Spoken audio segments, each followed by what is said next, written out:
Assalamualaikum warahmatullahi wabarakatuh. Halo semua, perkenalkan kami dari kelompok 1 kelas A mata kuliah Manajemen Pengadaan yang diampu oleh Ibu Dr. Anda Luluk Fauziah MSI. Pada video ini kami akan memaparkan hasil diskusi kelompok kami berkaitan dengan tema yang pertama dengan judul Pentingnya Manajemen Permintaan dan Pengadaan Terhadap Supply Chain Management. Kelompok kami beranggotakan 7 orang dengan saya sendiri, Ari Putra Pratama, NIM akhir 016, dan rekan-rekan lainnya sebagai berikut. Baik, langsung saja kepada pembahasan submateri yang pertama yang akan disampaikan oleh rekan kami. Assalamualaikum warahmatullahi wabarakatuh. Perkenalkan, nama saya Cynthia Arda Dewi dengan NIM akhiran 005. Nah, di sini saya akan membahas terkait dengan manajemen permintaan atau demand management. Nah, apa sih itu demand management? Jadi demand management ini merupakan suatu pendekatan yang digunakan oleh suatu perusahaan untuk merencanakan dan juga mengelola suatu permintaan atas layanan dan juga produk dari perusahaan. Nah, di mana metode ini juga melibatkan proses analisis data historis ataupun tren pasar dan juga informasi pelanggan untuk mengembangkan strategi yang tepat untuk mengatur permintaannya. Menurut ahli Vincent Gaspers tahun 2001 jelaskan terkait dengan manajemen permintaan atau demand management yang artinya merupakan suatu fungsi pengelolaan dari semua permintaan produk untuk menjamin bahwa penyusunan jadwal induk atau master scheduler mengetahui dan menyadari semua permintaan produk itu. Di mana jelaskan juga dua jenis permintaan dalam manajemen permintaan. Yang pertama adalah dependent demand atau bergantung, yaitu permintaan untuk item yang jumlahnya bergantung pada permintaan lain. Nah, dependent demand ini juga dapat dihasilkan dari permintaan pelanggan, lokasi, ataupun produksi. Nah, permintaan bergantung juga dapat dihasilkan oleh permintaan independen melalui bill of material. Kemudian yang kedua adalah independent demand, yaitu permintaan pelanggan terhadap suatu produk atau layanan yang tidak berasal dari permintaan produk atau layanan lain. Nah, permintaan independen ini juga perlu diperkirakan, namun persyaratan untuk permintaan bergantung dihitung dari item independen. Kemudian, selanjutnya adalah tujuan dan juga manfaat dari manajemen permintaan. Nah, yang pertama, mengatasi lonjakan permintaan produk, di mana manajemen permintaan ini dapat membantu mengelola lonjakan permintaan yang tiba-tiba dengan lebih baik. Dengan merencanakan dan juga meramalkan secara akurat, perusahaan nantinya akan dapat mengantisipasi permintaan dan juga peningkatan permintaan dan mempersiapkan kapasitas produksi secara sesuai. Yang kedua, memaksimalkan produktivitas tenaga kerja. Dengan melalui manajemen permintaan yang baik, produktivitas tenaga kerja dapat dioptimalkan. Nah, perencanaan yang baik pula memungkinkan alokasi sumber daya manusia secara efektif dan juga efisien, sehingga pekerja dapat bekerja dengan lebih terorganisir dan juga dapat lebih produktif. Yang ketiga adalah efisiensi biaya produksi, di mana dengan memahami pola permintaan, perusahaan dapat menghindari biaya berlebihan dalam proses produksi. Nah, di mana demand management ini juga dapat membantu dalam mengatur yang lebih baik terhadap kebutuhan bahan baku dan sumber daya produksi, mengurangi pemborosan dan juga meningkatkan efisiensi. Saya Ivana Amanda dengan NIM akhir 028. Masih dari buku Manajemen Pengadaan yang ditulis oleh Dr. Krisnawati Josiah SSMM, beliau menulis bahwa manajemen pengadaan merupakan suatu proses perencanaan, pengorganisasian, pelaksanaan, dan juga pengendalian seluruh aktivitas yang berkaitan dengan pengadaan barang atau jasa yang diperlukan oleh suatu perusahaan. Nah, tujuannya adalah untuk memastikan bahwa barang atau jasa tersebut tersedia dalam jumlah yang cukup, memiliki kualitas yang memadai, diperoleh dengan biaya yang efisien, dan juga sesuai dengan waktu yang diminta. Dalam manajemen pengadaan terdapat beberapa aspek yang penting. Yang pertama ada aspek keuangan, yang mana frekuensi pengadaan mengakibatkan perbedaan pada biaya pengadaan. Oleh karena itu, perlu memilih frekuensi pengadaan yang menggunakan biaya paling rendah. Yang kedua, ada aspek barang. Di sini perusahaan perlu menyediakan barang sampai kepada pengguna dengan baik dan juga lancar. Yang ketiga, ada aspek tempat. Barang yang dibutuhkan konsumen harus disimpan dengan baik agar tidak mudah rusak. Yang keempat, ada aspek harga, yang mana supplier harus menyediakan barang dengan harga yang murah tanpa harus mengurangi kualitas dari barang tersebut. Jadi, pengadaan ini sendiri sangat penting bagi suatu perusahaan atau organisasi dan memberikan banyak manfaat. Seperti yang pertama, ada penghematan biaya. Yang kedua, untuk meningkatkan kinerja pemasok. Yang ketiga, sebagai mitigasi risiko yang akan terjadi. Yang keempat, untuk meningkatkan inovasi dan juga wawasan pasar. Yang kelima, ada proses pengadaan yang semakin terstruktur dalam suatu perusahaan. Dan yang keenam, ada kepatuhan terhadap tata kelola. Baik, sebelumnya perkenalkan nama saya Rayalita Yonina dengan NIM akhir 053. Saya akan menjelaskan mengenai definisi dari pengadaan. Pengadaan itu merupakan proses kompleks yang melibatkan perolehan barang, jasa, pekerjaan yang bersumber dari eksternal dari perusahaannya. Tujuan adanya pengadaan adalah untuk memenuhi kebutuhan dari perusahaan. Ini bisa didefinisikan lebih melalui beberapa aspek. Melalui perspektif strategis, ini bisa menekankan pengadaan dalam mencapai tujuan organisasi atau tujuan perusahaan dalam jangka panjang. Kemudian dalam aspek nilai, ini bisa menekankan pentingnya menciptakan nilai melalui hubungan dengan pemasok yang baik. Kemudian untuk aspek pendekatan proses, ini bisa mendapatkan barang ataupun jasa dengan cara yang terbaik di semua kegiatannya dari awal hingga akhir. Kemudian kalau berdasarkan perspektif manajemen resiko, ini bisa mengidentifikasi, menilai, dan juga mengelola resiko untuk rantai pasok agar mendapatkan kontinuitas operasi dari perusahaan. Untuk yang selanjutnya adalah objek pengadaan. Nah, objek pengadaan ini merujuk pada barang, jasa, ataupun pekerjaan yang diperoleh oleh suatu perusahaan melalui proses pengadaan. Nah, ini tuh mencakup segala sesuatu yang perusahaan beli ataupun perusahaan sewa dari pihak eksternal guna mendukung operasi dan juga mencapai tujuan dari perusahaannya. Nah, objek pengadaan sendiri dapat dibagi menjadi kategori yang lebih rinci. Yang pertama ada kategori barang, ini termasuk bahan baku, barang setengah jadi, barang jadi, peralatan dan mesin, suku cadang, dan juga perlengkapan kantor. Nah, untuk kategori berikutnya juga ada kategori jasa. Ini termasuk jasa profesional, jasa teknologi informasi, jasa perawatan, jasa logistik, jasa pelatihan, dan juga jasa outsourcing yang bisa dikeluarkan oleh perusahaan. Nah, kemudian untuk yang selanjutnya ada kategori pekerjaan. Ini termasuk konstruksi baru, renovasi, proyek infrastruktur, dan juga instalasi.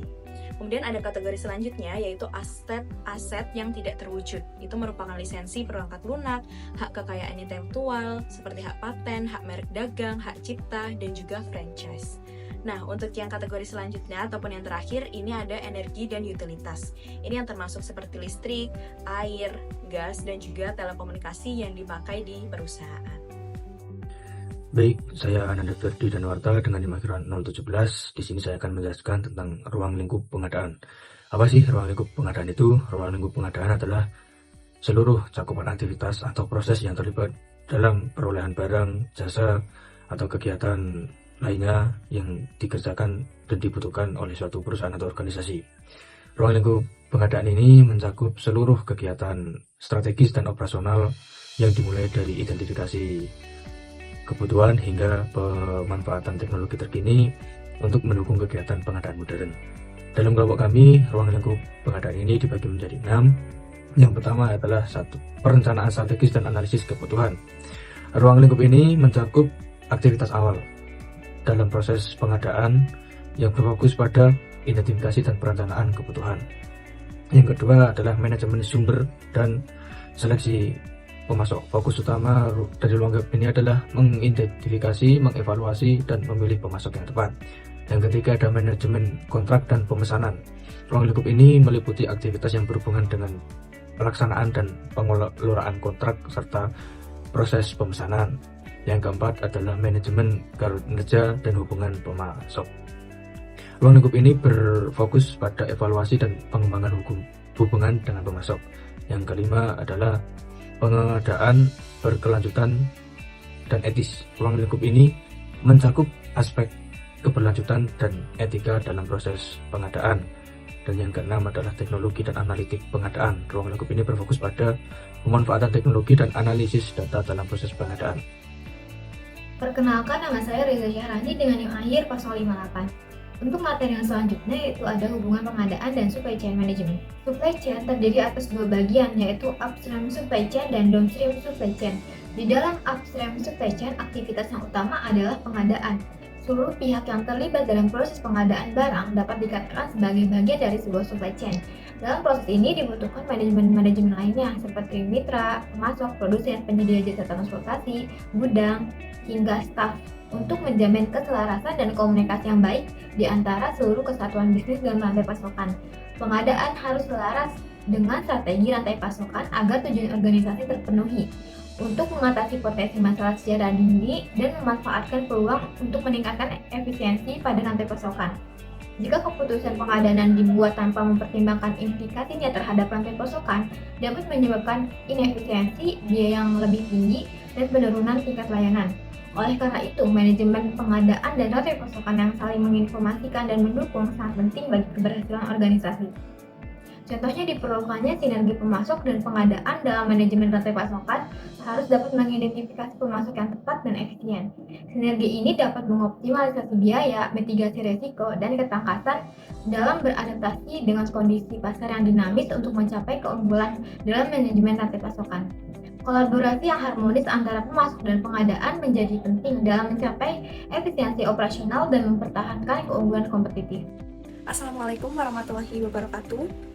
Perkenalkan, nama saya Dana Rosina dengan NIM akhiran 042. Baik, di sini saya akan menjelaskan tentang terusan materi dari hubungan manajemen pengadaan dan supply chain management. Yang pertama yaitu perbedaan antara pengadaan dan manajemen rantai pasokan atau biasa disebut juga dengan supply chain management. Berikut beberapa perbedaan secara detail antara manajemen pengadaan dengan supply chain management.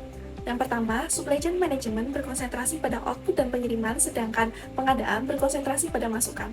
Manajemen rantai pasokan atau supply chain management berfokus pada output daripada input, sedangkan pengadaan berfokus pada input dan menangani apa yang diperlukan agar produk dan layanan sampai ke tangan pelanggan dengan seefisien mungkin.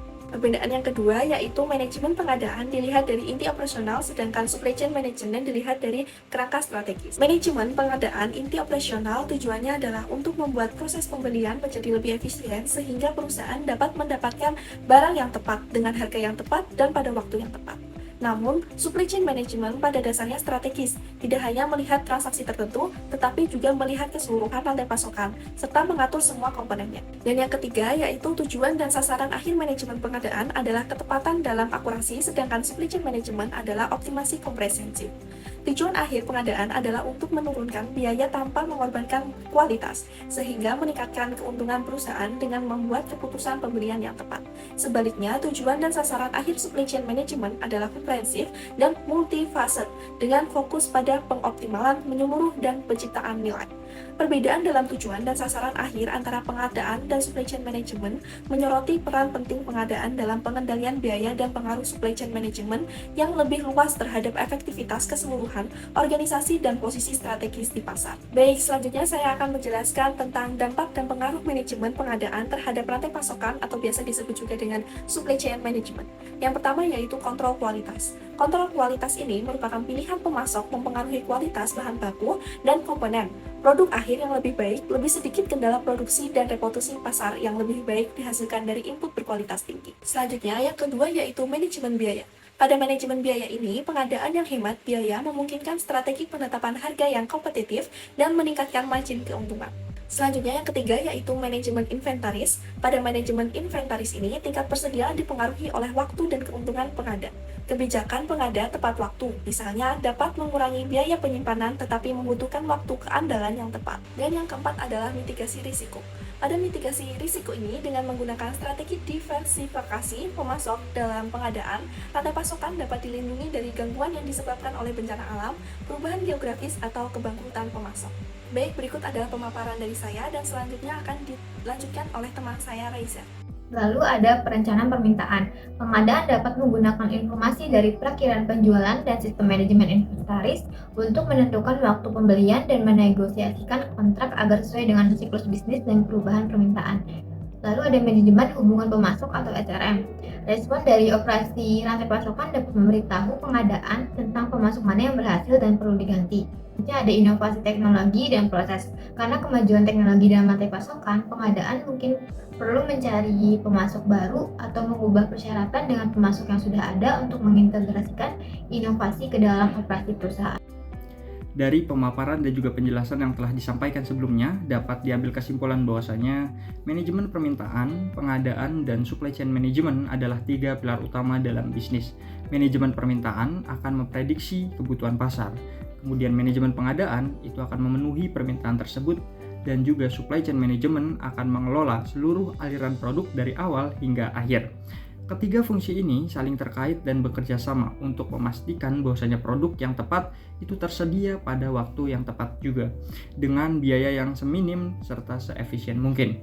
Kolaborasi yang baik antara ketiga fungsi ini akan meningkatkan kepuasan pelanggan dan memberikan keunggulan kompetitif bagi perusahaan.